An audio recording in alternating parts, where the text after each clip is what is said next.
and welcome to Easy Play Piano. How long does it really take to learn to improvise at the piano as an adult?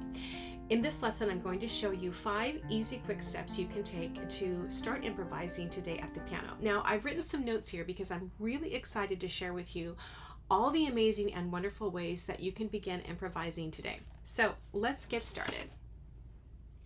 The first step is to pick a song or piece that resonates with you.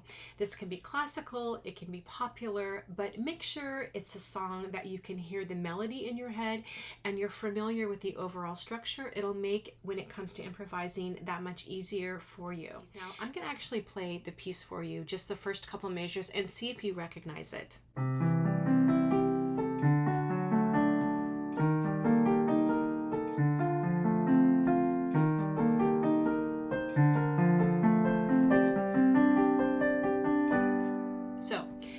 Second step is to take maybe no more than 8 measures, but for this example, we're going to be looking at maybe 6 measures and create a framework around a familiar piece. And this is the framework from which we're going to discover how you can improvise.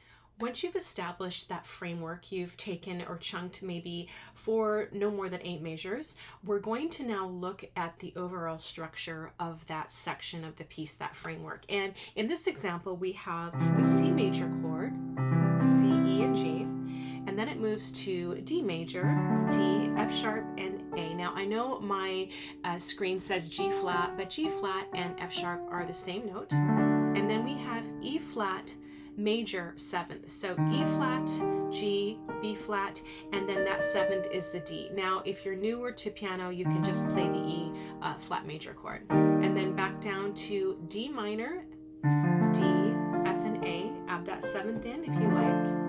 And then back up again, same chord, E flat, G, B flat, and you can add that 7th if you like. And then back down to the D minor 7th. So D, F, A, and add that C in.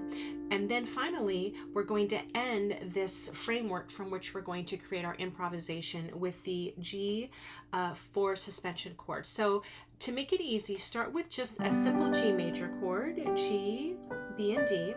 And to make it a 4 suspension chord, you see where the 3rd note of the chord is B. Instead of playing B, we're first going to play the C, which is the 4th note in G major, 1, 2, 3, 4. And then we're going to go back down, resolving to the 3. So the first thing that you want to do is to just play through the chords of the framework, or just E flat, and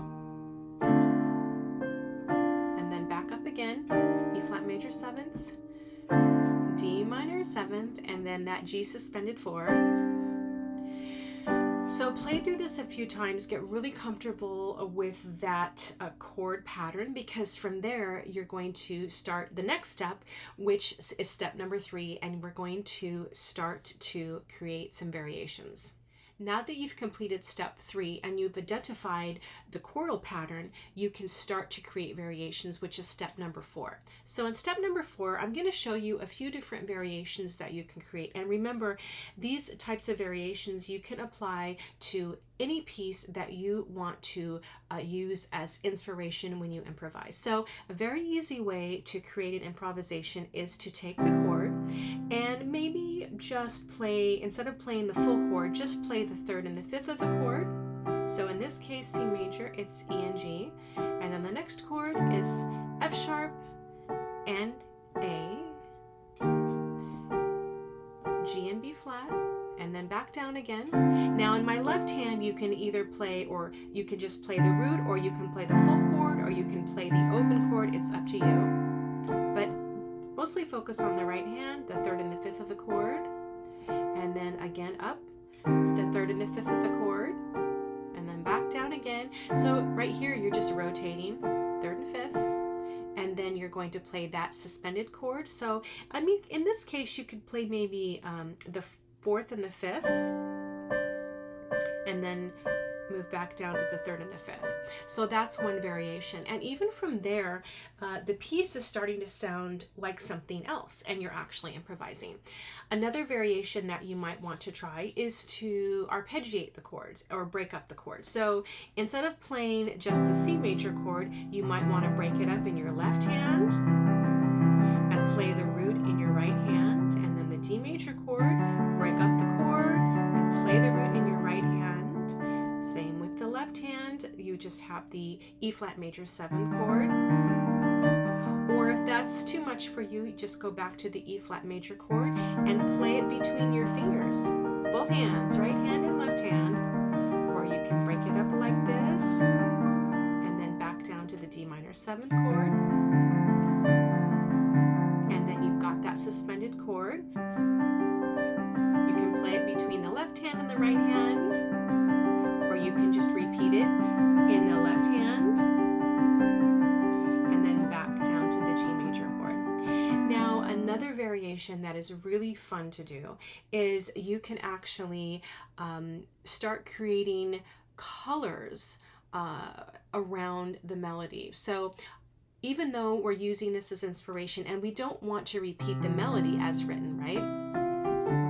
But what we're going to do is we're going to noodle around that melody that we have that's in our mind. So a variation could be you're going to play the chord in your left hand, and then you're going to take the melody, but you're going to maybe start with the, I don't know, pick any note within the melody that you like, and you're just going to noodle around that 3 notes or more.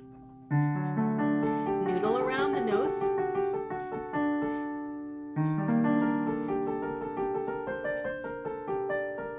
Keep noodling. You're following the chords. I've just broken up the chord. Noodle around. You could even make an octave like this. You could arpeggiate the chord. Then you can add and go into the G suspended 4th. So there are multiple variations. And the 5th and final step is, again, you're going to explore. Now, when I say explore, you could break up the chordal pattern. You don't have to follow exactly the chords as written in the music. Remember, you're going to take any piece that inspires you and use that as a springboard for improvising. So, for example, with the piece that we're looking at today, I might start with this C major, and then I might jump to the E flat chord and simply bypass that D major or the D minor 7th chord, or I might simply start on the E flat major 7th chord and go to the D minor 7th chord and back and forth and just explore on those 2 chords. And then maybe to end it, I might go to the G suspended chord. It just depends. But remember, you don't always have to start at the beginning. You can start in the middle, explore. You can do any formation that you like. And then finally, when you creating is it's just an amazing feeling when you start to feel confident when you improvise. And when I say create, this could be linking the inspiration you've taken from this piece to another piece. You could use these chords and this type of rearranging to moving to improvisation to link other songs together that you're playing.